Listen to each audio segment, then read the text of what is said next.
Tá lotado, sobretudo de torcedores do Real Madrid, um dos clubes mais populares do mundo. O Real treinou ontem pela última vez no estado da Flórida, só que aí o voo da delegação atrasou para chegar aqui e por isso o Real Madrid perdeu as entrevistas oficiais organizadas pela FIFA aqui no estádio. Já o PSG treinou pertinho, por volta do meio-dia, estava calor justamente para se acostumar com a temperatura do jogo de hoje. Esse vai ser o primeiro reencontro de Kylian Mbappé com seu ex-clube, lembrando que no ano passado ele não quis renovar com o Paris Saint-Germain para poder jogar pelo Real Madrid. E aí, ontem, no fim do dia, ele fez essa postagem aí em uma das suas redes sociais, ele com a camisa do Paris Saint-Germain no estádio do Paris Saint-Germain na véspera desse jogaço de hoje, que vale vaga na final da Copa de Clubes. Um abraço para vocês, Escobar.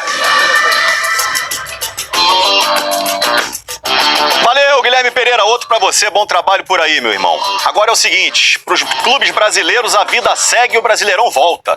Sábado, 4h30 da tarde, ao vivo na Globo, Flamengo e São Paulo pelo Brasileirão. Fábio Jupa tá no Ninho do Urubu com as informações do Flamengo pra gente. E aí, Jupa?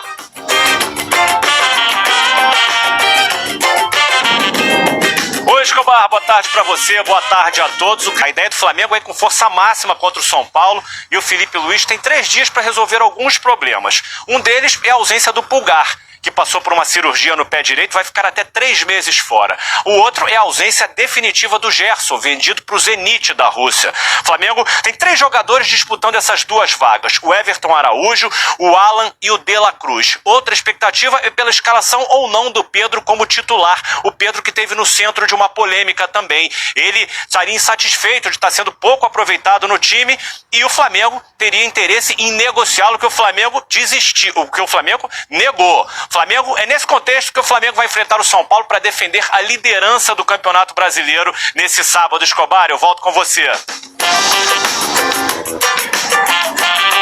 É isso, e se ganhar fica tudo em paz, querido Ju, assim é o futebol. São do Mickey, aquele jogador irlandês que ia vir, já estava tudo ok e acabou não chegando ao Flamengo. Pois é, eu vou pegar uma frase que eu li de um comentário em um vídeo meu lá no YouTube de um torcedor do Flamengo. Tem a frase famosa, craque o Flamengo faz em casa, mas também tem crise, também o Flamengo faz em casa. Porque, na boa, Fernandinha Maia, olha o que está acontecendo no Flamengo atualmente. E de verdade, é sério, essa frase eu acho que resume muito bem o momento do Flamengo. O Flamengo teve uma boa participação numa Copa do Mundo de Clubes, fez uma partidaça diante do Chelsea, que inclusive está na semifinal contra o Fluminense. Dizem que fez uma grande partida contra o Bayern de Munique, eu não considero uma grande partida, mas beleza, caiu de uma maneira extremamente honrosa, digamos assim, tentou bater de frente com um grande clube da Europa. O Flamengo está na primeira colocação do Campeonato Brasileiro, nas oitavas de final da Libertadores, nas oitavas de final da Copa do Brasil, vive um bom momento dentro de campo. Olha o que está acontecendo desde o fim da Copa do Mundo de Clubes para cá. Print vazado, e quando eu falo print vazado, não estou me referindo ao Mauro César, porque ele nem citou o nome da pessoa, mas youtubers já estão vazando print com o José Boto. É desistência de atacante, seja lá qual for o motivo, se for repercussão negativa ou exame médico. Como que você encaminha a contratação de um jogador sem olhar os exames médicos? Ou como você encaminha a contratação de jogador e depois volta atrás por conta de uma repercussão negativa? Olha o que está acontecendo no Flamengo. A Arrascaeta mandando indireta para dirigente, que ele mandou indireta para José Boto. É o Pedro insatisfeito por conta da renovação de contrato. É dirigente dizendo que venderia o Pedro por 15 milhões de euros. E o Flamengo querendo contratar um jogador que não faz gol, sendo que o jogador que faz gol é o próprio Pedro e você venderia por 15 milhões de euros. Gente, então, assim, tudo que está acontecendo dentro do Flamengo é um tremendo de um absurdo. É novamente o Flamengo perdendo para ele mesmo. E na boa, o Felipe Luiz ele também precisa ser cobrado, porque se cobram do dirigente José Boto, tem que cobrar o Felipe Luiz. É o Felipe Luiz que descartou o Alcaraz, é o Felipe Luiz que não quer usar o Vitor Hugo, é o Felipe Luiz que não dá um jeito de colocar o Pedro, sendo que ele fez uma promessa, dizendo que iria tentar encaixar o time lá em abril, em prol do Pedro. Então é uma crise totalmente desnecessária que o Flamengo está vivendo. E o José Boto é mais um que está sendo vítima de uma fritura dentro do Flamengo. Porque o que estão fazendo com ele, você pode concordar ou não com as decisões dele. Agora, o que estão fazendo com ele de maneira pública é um processo de fritura que outros personagens já passaram. O Gabigol, um dos maiores ídolos do Flamengo, passou por esse processo de fritura também. Informações vazadas a todo momento. Por que vazam isso? Porque, obviamente, querem fazer um processo de fritura nesse profissional. E, repito, eu não estou aqui defendendo se ele está fazendo um bom trabalho ou não. Eu acho que ele tem que ser criticado, sim, por certas decisões. O Juninho não deu certo. Ele iria contratar um jogador, repito, um atacante que não sabe finalizar. Como que você vai contratar um atacante que não sabe finalizar, sendo que o seu principal objetivo é melhorar a finalização do setor ofensivo do Flamengo? Dito isso, Fernandinha, hoje o ambiente é o seguinte: o José Boto não gostou do veto da contratação do atacante, e eu no lugar dele também não iria gostar, independentemente do motivo, porque para mim você deixar de contratar um jogador por conta de repercussão negativa é pior do que você contratar ele e não dar certo, porque você está mostrando que você não tem convicção no seu trabalho. Ele não gostou, vai ter uma conversa com o BAP. O BAP não vai tirar o José Boto porque entende que ele está fazendo um bom trabalho. Essa é a informação que eu tenho, muito pelo contrário. Não é que o trabalho ele acha que está sendo ruim, não. Ele acha que o trabalho está sendo muito bem feito internamente dentro do Flamengo pelo José Boto. Então o BAP não vai demitir o José Boto. Agora, o José Boto vai pedir para sair do Flamengo? Eu não sei. Depende muito do teor da conversa que ele vai ter com o BAP.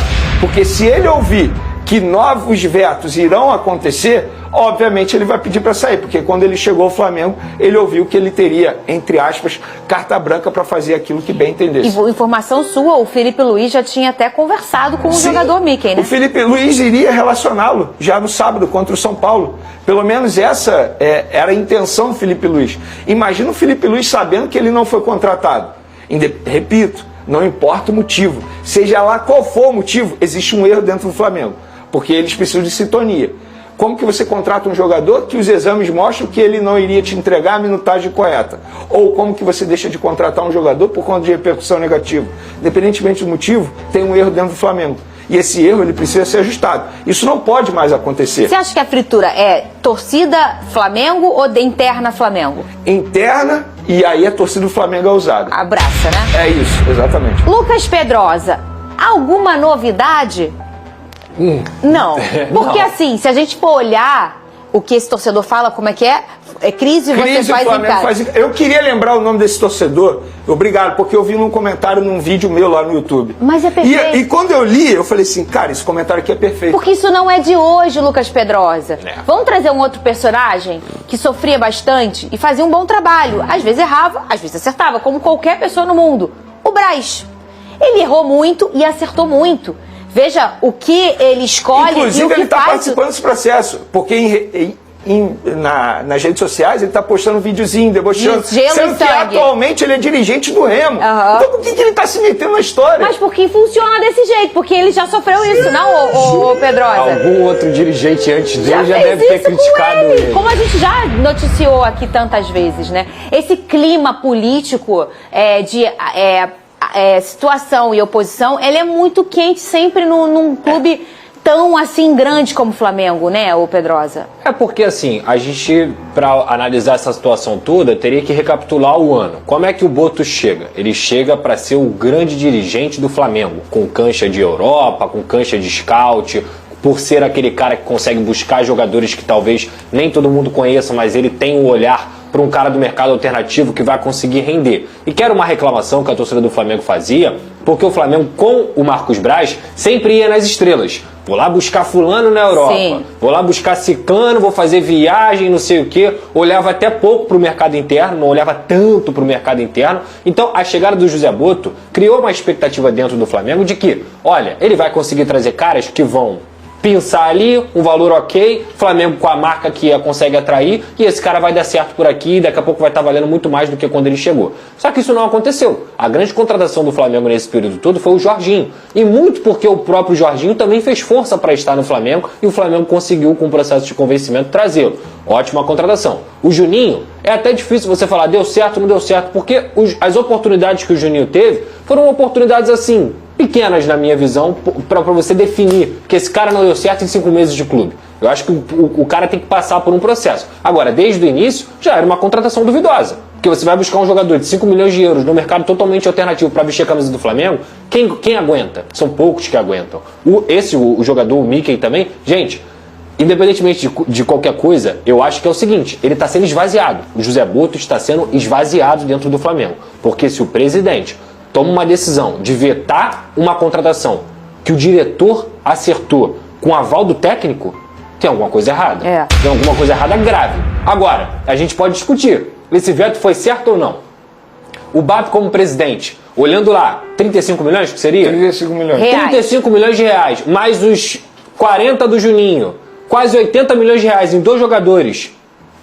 Que não tem cancha nenhuma pra Sabe qual é o problema? Sabe qual é o problema? Aí tu começa a se perguntar. Será acho que o presidente está errado de vetar? Porque são 80 milhões de reais. Não, eu no lugar do presidente, eu vou ser bem sincero, eu vetaria também, analisando todo o processo. Sim. Mas eu acho que foi muito expectativa e realidade. O que está acontecendo no Flamengo? O Flamengo acabou de perder um dos principais jogadores, que é o Gerson. Uma venda à vista. Ou seja, dinheiro não é problema para o Flamengo atualmente. O caixa está cheio. Acabou de ganhar uma baita bonificação participando da Copa do Mundo de Clubes. Então qual foi a expectativa criada? Pô, vai vir um jogador de Pará Aeroporto. Se esse Mickey, ele vem depois desse jogador de Pará Aeroporto, ia entrar no balaio. A torcida não ia reclamar. Exemplo, se vem depois de um Carrascal, que a torcida está tentando abraçar, se vem depois da chegada de um atacante de nome, eu acho que o Mickey, ninguém ia reclamar. Claro. O problema é que criou uma expectativa muito grande na contratação de um grande jogador. Sim. E de repente vem um irlandês que não sabe finalizar. É óbvio que a torcida ia ficar contra nesse momento. A régua é muito alta, cara. E assim, ainda tem o Juninho. Se ele fosse a primeira aposta da contratação scout, a galera ia aceitar mais. Mas como já teve o Juninho também... O Flamengo mudou o foco no mercado da bola. Após a desistência na contratação do atacante irlandês Mickey Joston, o rubro-negro agora trabalha nos bastidores para tentar a contratação de um nome de peso, Malcom. O atacante brasileiro, que pertence ao Al Hilal da Arábia Saudita, entrou no radar da diretoria após se envolver em uma polêmica com torcedores do clube árabe. De acordo com informações do jornalista Gustavo Machado, o técnico Felipe Luiz enxerga com bons olhos a possível chegada do jogador, especialmente por suas características de intensidade, pressão na marcação e qualidade na finalização. Malcom é visto como o nome ideal para reforçar o sistema ofensivo do Flamengo na sequência da temporada. A situação do jogador no Al Hilal é instável. Segundo o jornal saudita Sharq Al-Sat, Malcom está muito próximo de rescindir seu contrato após uma discussão acalorada com torcedores do clube, onde houve troca de ofensas. O episódio expôs uma insatisfação que, segundo fontes próximas ao elenco, já vinha crescendo nos bastidores há meses. Internamente, o Flamengo trata o caso com cautela, mas está atento ao desenrolar da situação. A expectativa é de que, caso a rescisão com o clube árabe seja confirmada, o rubro-negro avance com uma proposta oficial.